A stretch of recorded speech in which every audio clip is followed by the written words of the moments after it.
नमस्कार दोस्तों, स्वागत है आपका। दोस्तों आइए देखते हैं विश्व के भूकंप, ज्वालामुखी, पर्वत एवं पठार से संबंधित बहुत ही महत्वपूर्ण प्रश्न। और यहाँ से प्रत्येक एग्जाम में 2 या 3 प्रश्न पूछे ही जाते हैं। तो पहला प्रश्न यह है कि भूकंपीय पी तरंगों के विषय में क्या सत्य है। ये ध्वनि तरंगों की भांति अनुदैर्ध्य तरंगे होती हैं। बी, इनमें संचरण तथा कणों का दोलन एक ही सीध में होता है। सी, इनकी गति सभी तरंगों से अधिक होती है। डी, सभी कथन सत्य हैं।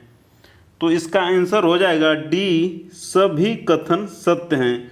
और देखिए, चूंकि इनकी गति सभी तरंगों से अधिक होती है, तो इसलिए भूकंप जब आता है तो किसी भी स्थान पर सर्वप्रथम यही पी तरंगे ही पहुंचती हैं। बहुत ही महत्वपूर्ण तथ्य है, इसको ध्यान में रखना है। देखते हैं अगला क्वेश्चन कि भूकंपीय यस तरंगों के विषय में क्या सत्य है। ए, इन्हें अनुप्रस्थ तरंगे भी कहते हैं। बी, इन तरंगों की संचरण की दिशा तथा कणों के दोलन की दिशा एक दूसरे के समकोण पर होती है। सी, ये ठोस माध्यम से गुजरती हैं तथा द्रव माध्यम में लुप्त हो जाती हैं। डी, सभी कथन सत्य हैं। तो इसका भी आंसर हो जाएगा डी, सभी कथन सत्य हैं।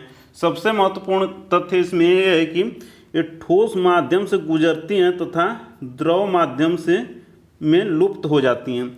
इसलिए पृथ्वी का जो सबसे अंदर का क्षेत्र है, पृथ्वी का सबसे अंदर का क्षेत्र है जिसे कहते हैं क्रोड क्षेत्र। तो क्रोड क्षेत्र से ये गुजर नहीं पाती हैं, इसलिए माना जाता है कि क्रोड क्षेत्र द्रव अवस्था में, तरल अवस्था में है, क्योंकि यहाँ से पी यस तरंगे नहीं गुजरती हैं। देखते हैं अगला क्वेश्चन कि भूकंपीय यल तरंगों के विषय में क्या सत्य है। ए, इन्हें धरातली या लंबी तरंगों के नाम से भी जाना जाता है। सत्य है। बी, ये तरंगे मुख्यतः धरातल तक ही सीमित रहती हैं। यह भी सत्य है। सी, ये ठोस, द्रव तथा गैस तीनों माध्यम से गुजर सकती हैं। यह भी सत्य है। इस प्रकार आंसर हो जाएगा डी, सभी कथन सत्य हैं भूकंपीय यल तरंगों के विषय में। अब सबसे महत्वपूर्ण इसमें बात यह है कि जो तीनों तरंगे हैं, जैसे पी तरंगे, यस तरंगे एवं यल तरंगे, तो इनमें सभी में सबसे कम गति होती है यल तरंगों की। गति सबसे कम, किंतु सर्वाधिक घातक यही होती हैं। सर्वाधिक घातक यल तरंगे ही होती हैं। इसको ध्यान में रखना है, सर्वाधिक घातक यल तरंगे होती हैं, किंतु गति सबसे अधिक किसकी होती है, पी तरंगों की। उसके बाद सबसे गति अधिक किसकी होती है, यस तरंगों की। और सबसे कम गति किसकी होती है, यल तरंगों की, किंतु सर्वाधिक घातक या सर्वाधिक विनाशक होती हैं यल तरंगे। इन सभी तथ्यों को भी ध्यान में रखना है। अब देखते हैं अगला क्वेश्चन कि भूकंप के मापन से संबंधित है। A, Richter scale. B, Mercalli scale. C, seismograph एवं सिस्मोमीटर। या डी, उपर्युक्त सभी। तो आंसर हो जाएगा डी, उपर्युक्त सभी।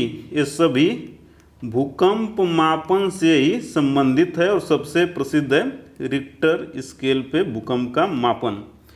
देखते हैं अगला क्वेश्चन कि पृथ्वी की सतह का वह भाग जिस पर भूकंपीय तरंगों को सर्वप्रथम रिकॉर्ड किया जाता है क्या कहलाता है। दोस्तों, यह क्वेश्चन कई बार पीसीएस में पूछा गया है। तो ए, भूकंप मूल। बी, अधिकेंद्र। सी, सिस्मोमाइट। या डी, मेटल। तो आंसर हो जाएगा अधिकेंद्र। अधिकेंद्र मतलब कि EP centre. EP centre, EP centre मतलब अधिक केंद्र ही। तो पृथ्वी की सतह का वह भाग जिस पर भूकंपीय तरंगों को सर्वप्रथम रिकॉर्ड किया जाता है उसे कहा जाता है अधिक केंद्र, यानी कि ईपी सेंटर। और भूकंप मूल का है तो भूकंप मूल उसे कहा जाता है जहां भूकंप का सर्वप्रथम उद्भव होता है। भूकंप का जहां सर्वप्रथम उद्भव होता है उसे कहा जाता है भूकंप मूल। इन सभी तथ्यों को ध्यान रखना है दोस्तों। देखते हैं अगला क्वेश्चन कि प्रशांत महासागर के क्षेत्र में रिंग ऑफ फायर के लिए कौन सी परिस्थितियां जिम्मेदार हैं। यह भी बहुत ही महत्वपूर्ण क्वेश्चन है दोस्तों। ए, सागर तथा स्थल भागों का मिलन बिंदु। बी, नवीन मोड़दार पर्वतीय क्षेत्र तथा ज्वालामुखी क्षेत्र। सी, विनाशी प्लेट सीमाओं का अपसरण। या डी, उपर्युक्त सभी। तो इसका भी आंसर डी है। प्रशांत महासागर क्षेत्र में रिंग ऑफ फायर के लिए ये सभी परिस्थितियां जिम्मेदार हैं। रिंग ऑफ फायर का मतलब है कि यहाँ विश्व में पृथ्वी पर जितने भी भूकंप आते हैं तो उसका 90% रिंग ऑफ फायर के क्षेत्र में ही आते हैं। तो ये इसकी परिस्थितियां जिम्मेदार है। सबसे महत्वपूर्ण कि वो क्षेत्र कौन सा है, रिंग ऑफ फायर के क्षेत्र में कौन से आते हैं, इसको भी ध्यान रखना है। तो आता है इसमें चिली, कैलिफोर्निया, अलास्का, जापान के बाद फिलीपींस,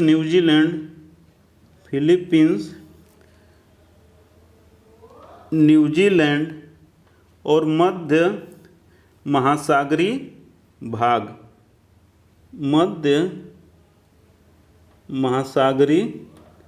भाग, ये रिंग ऑफ फायर के क्षेत्र हैं। इनको सभी को ध्यान रखना है। Chile, California, Alaska, Japan, Philippines, New Zealand एवं मध्य महासागरीय भाग, इन सभी को ध्यान रखना है। यह भी पूछ सकता है कि इसमें कौन सा रिंग ऑफ फायर में नहीं आता है, तो इसलिए इन सबको ध्यान में रखना है। देखते हैं अगला क्वेश्चन कि ज्वालामुखी में सबसे अधिक कौन सी गैस निकलती है। यह भी बहुत ही महत्वपूर्ण क्वेश्चन है दोस्तों। ए, जलवाष्प। B, carbon dioxide. C, methane. या डी, ओजोन। तो ज्वालामुखी से सबसे अधिक गैस निकलती है जल वाष्प, वाटर वेपर। सबसे महत्वपूर्ण दोस्तों यह भी है कि ग्लोबल वार्मिंग या ग्रीन हाउस इफेक्ट, इन सब में भी सबसे महत्वपूर्ण योगदान जलवाष्प का है। उसके बाद कार्बन डाइऑक्साइड का योगदान है, उसके बाद मीथेन का योगदान है और उसके बाद ओजोन गैस का योगदान है। किसके लिए?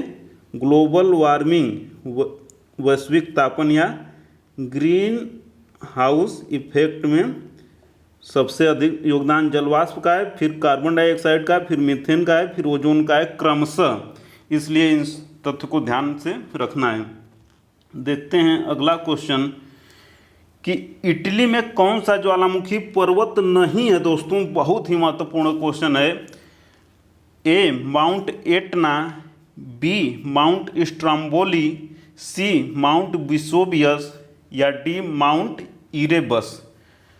तो इटली में कौन सा ज्वालामुखी पर्वत नहीं है? आंसर हो जाएगा डी, माउंट इरेबस। इरेबस कहाँ पे है? तो ये है अंटार्कटिका में है। बाकी सब का भी ध्यान रखना है। तो माउंट एटना कहाँ पे है? इटली में है, लेकिन द्वीप कौन सा है? सिसिली द्वीप है। यह भी ध्यान में रखना है क्योंकि मिलाने के लिए दे देता है। तो माउंट एटना सिसिली द्वीप पर है। माउंट स्ट्रोम्बोली किस द्वीप पर है? तो ये द्वीप है लिपारी। सबसे महत्वपूर्ण कि माउंट विसुवियस कहाँ पे है? तो ये तो है इटली में ही, लेकिन नेपल्स की खाड़ी में है। इसे भी ध्यान में रखना है कि कहाँ है, नेपल्स की खाड़ी में है। नेपल्स की खाड़ी में है। तो इन सभी तथ्यों को ध्यान रखना है। अब देखते हैं अगला क्वेश्चन कि विश्व का सबसे ऊंचा सक्रिय ज्वालामुखी कौन सा है? ए ओजोस डेल सलाडो, यह स है तो Ojos del Salado, B mount Cotopaxi, C Kilimanjaro या डी सेंट हेलेंस। तो आंसर हो जाएगा ए ओजोस डेल सलाडो विश्व का सबसे ऊंचाई पर स्थित सक्रिय ज्वालामुखी है। और सबसे महत्वपूर्ण कि कहाँ पे है, तो है चिली अर्जेंटीना बॉर्डर पे है, इसको भी ध्यान में रखना है। Ojos del Salado. Mount Cotopaxi कहाँ है, इसको भी ध्यान रखना है, तो ये इक्वाडोर में है, इक्वाडोर में है। किलिमंजारो कहाँ है, तो किलिमंजारो है अफ्रीका के तंजानिया में। और सेंट हेलेंस कहाँ पे है, तो सेंट हेलेंस है United state of America, USA यानी कि अमेरिका में। तो विश्व का सबसे ऊंचा सक्रिय ज्वालामुखी कौन सा है? Ojos del Salado. कहाँ स्थित है? चिली और अर्जेंटीना के बॉर्डर पे। देखते हैं अगला क्वेश्चन कि मृत ज्वालामुखी पर्वत का उदाहरण है। ए किलिमंजारो चिम्बराजो, बी पोपा, सी दामोवंद एवं कोह सुल्तान, यह है कोह सुल्तान, डी उपर्युक्त सभी। तो आंसर हो जाएगा डी उपर्युक्त सभी मृत ज्वालामुखी पर्वत के ही उदाहरण है। सबसे महत्वपूर्ण है कि किलिमंजारो कहाँ है, तो किलिमंजारो देखे ये पिछली बार कि कहाँ है, तंजानिया में है। इसके बाद देखिए चिम्बरेजो कहाँ है, इसको भी ध्यान में रखना है क्योंकि कई बार मिलाने के लिए दे देता है। तो चिम्बरेजो है इक्वाडोर में। पोपा कहाँ है, तो पोपा है अपने पड़ोसी म्यांमार में। और दामोवंत एवं कोह सुल्तान तो देखिए दामोवंत कहाँ है, ईरान में है दामोवंद। कोह सुल्तान भी ईरान पाकिस्तान के बॉर्डर पे है कोह सुल्तान, लेकिन है मूलतः पाकिस्तान में कोह सुल्तान।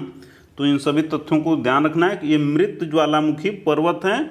मृत ज्वालामुखी की जिसमें मतलब हजारों वर्षों से विस्फोट नहीं हुआ है, लेकिन अब संभावना भी यहाँ विस्फोट होने की नहीं है, इसलिए इसे मृत ज्वालामुखी पर्वत कहा जाता है। देखते हैं अगला क्वेश्चन कि विश्व का सर्वाधिक सक्रिय ज्वालामुखी कौन सा है? दोस्तों यह भी बहुत ही महत्वपूर्ण है। ए किलायू, बी किनाबालू, सी ओजोस डेल सलाडो या डी मयान। तो विश्व का सर्वाधिक सक्रिय ज्वालामुखी पर्वत है, आंसर हो जाएगा ए किलायू। किलायू कहाँ है, तो ये है अमेरिका के हवाई द्वीप पर, अमेरिका के हवाई द्वीप पर स्थित है। विश्व का सर्वाधिक सक्रिय ज्वालामुखी किलायू। किनाबालू कहाँ है, इसे भी ध्यान रखना है, तो ये है मलेशिया में। ओजोस डेल सलाडो सर्वाधिक ऊंचाई पर स्थित है सक्रिय ज्वालामुखी, पिछले में देखे हैं। और कहाँ है, चिली अर्जेंटीना बॉर्डर पे, चिली अर्जेंटीना बॉर्डर पे है। और सबसे महत्वपूर्ण कि मयान कहाँ पे है, तो देखिए मयान प्लस पीना टूबो, पीना टूबो, ये दोनों ज्वालामुखी पर्वत कहाँ पे हैं, ये दोनों ज्वालामुखी पर्वत हैं फिलीपींस में। इसको ध्यान इसलिए रखना है कि कभी भी सुमेलित करने के लिए दे देता है।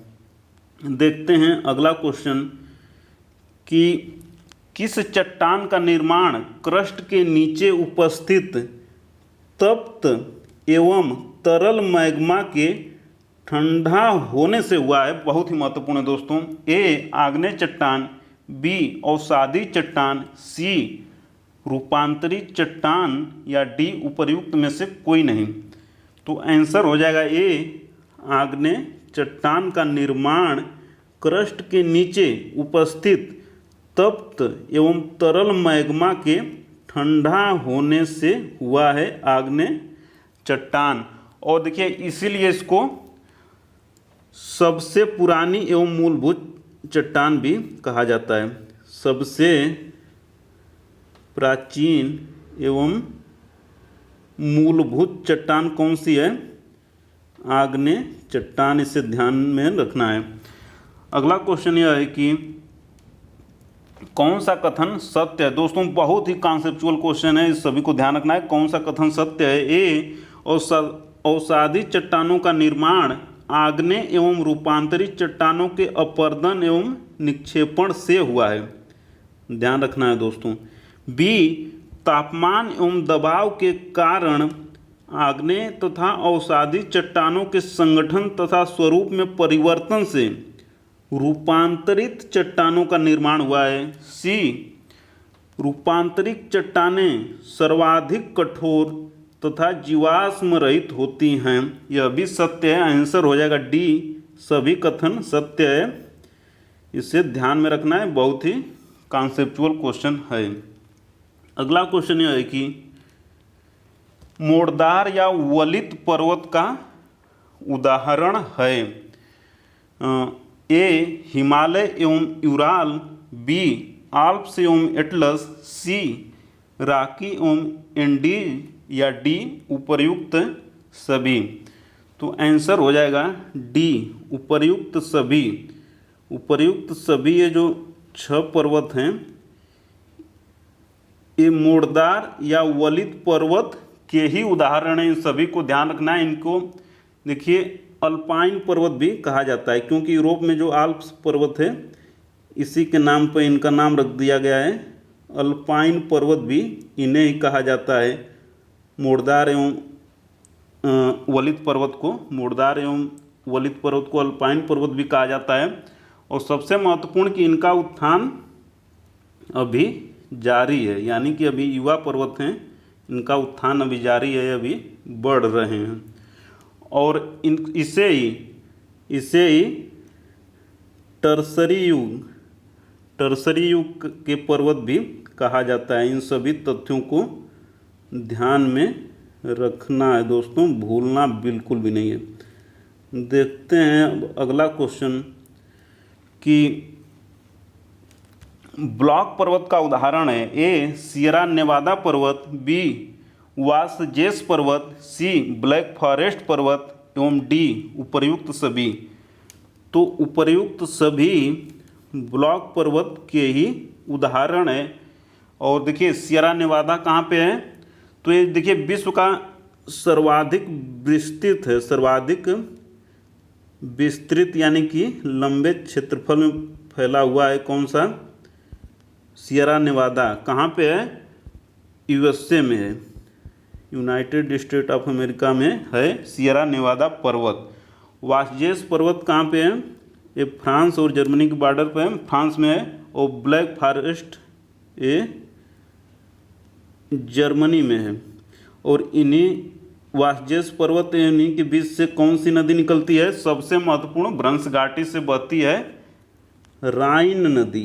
इसे ध्यान में अवश्य रखना है। राइन नदी वासजेस पर्वत एवं ब्लैक फॉरेस्ट के बीच से भ्रंश घाटी से बहती है राइन नदी। तो इन सभी तथ्यों को ध्यान रखना है दोस्तों। देखते हैं अगला क्वेश्चन कि अवशिष्ट पर्वत का उदाहरण है। ए, अरावली एवं विंध्याचल। बी, सतपुड़ा, महादेव, मैकाल एवं पारसनाथ। सी, पश्चिमी घाट पर्वत एवं पूर्वी घाट पर्वत। डी, उपर्युक्त सभी। तो उपर्युक्त सभी अवशिष्ट पर्वत के ही उदाहरण हैं। अगला क्वेश्चन है कि टेलीग्राफिक पठार हिस्सा है उत्तर अटलांटिक कटक का, दक्षिण अटलांटिक कटक का। सी, हिंद महासागर कटक का। या डी, प्रशांत महासागर कटक का। पीसीएस 2018 क्वेश्चन है। तो आंसर हो जाएगा ए, उत्तर अटलांटिक कटक का हिस्सा है टेलीग्राफ पठार। सबसे महत्वपूर्ण कि इसका एक और नाम क्या है वो अभी ध्यान में रखना है। तो इसी को कहते हैं मध्य अटलांटिक कटक। इसे क्या कहते हैं?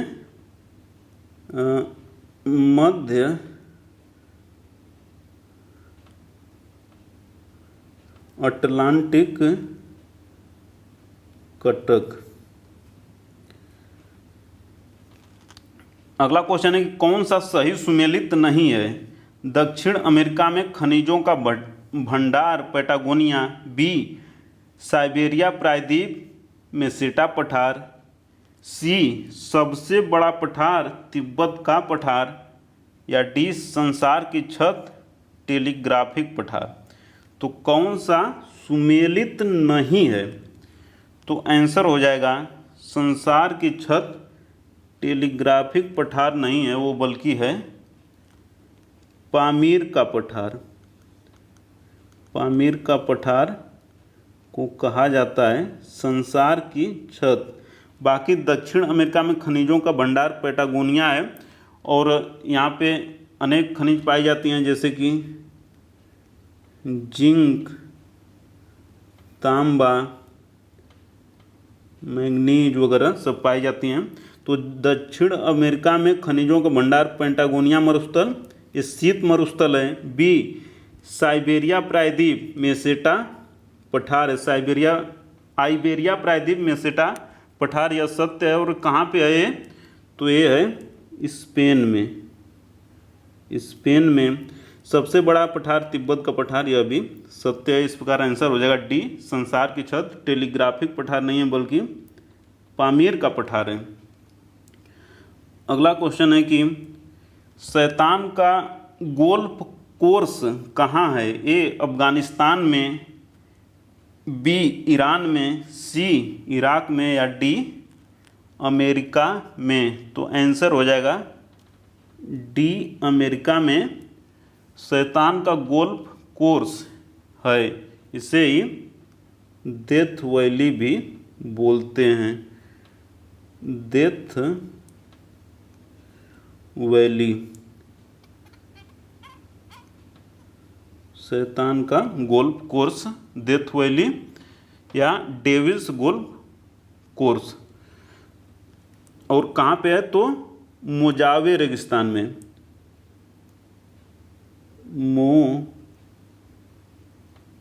मोजावे रेगिस्तान में डेथ वैली। अगला क्वेश्चन यह है कि अंधी घाटियाँ पाई जाती हैं। ए कार्स्ट प्रदेश में, बी शुष्क प्रदेश में, सी हिमानीकृत प्रदेश में, या डी टैगा प्रदेश में। तो आंसर हो जाएगा कार्स्ट प्रदेश में अंधी घाटियाँ पाई जाती हैं। तो आज इतना है दोस्तों, मिलते हैं जल्दी अगली वीडियो में। तब तक वीडियो को अंत तक देखने के लिए, लाइक शेयर कमेंट और सब्सक्राइब करने के लिए आपका प्रेम पूर्वक बहुत बहुत धन्यवाद दोस्तों, बहुत बहुत धन्यवाद।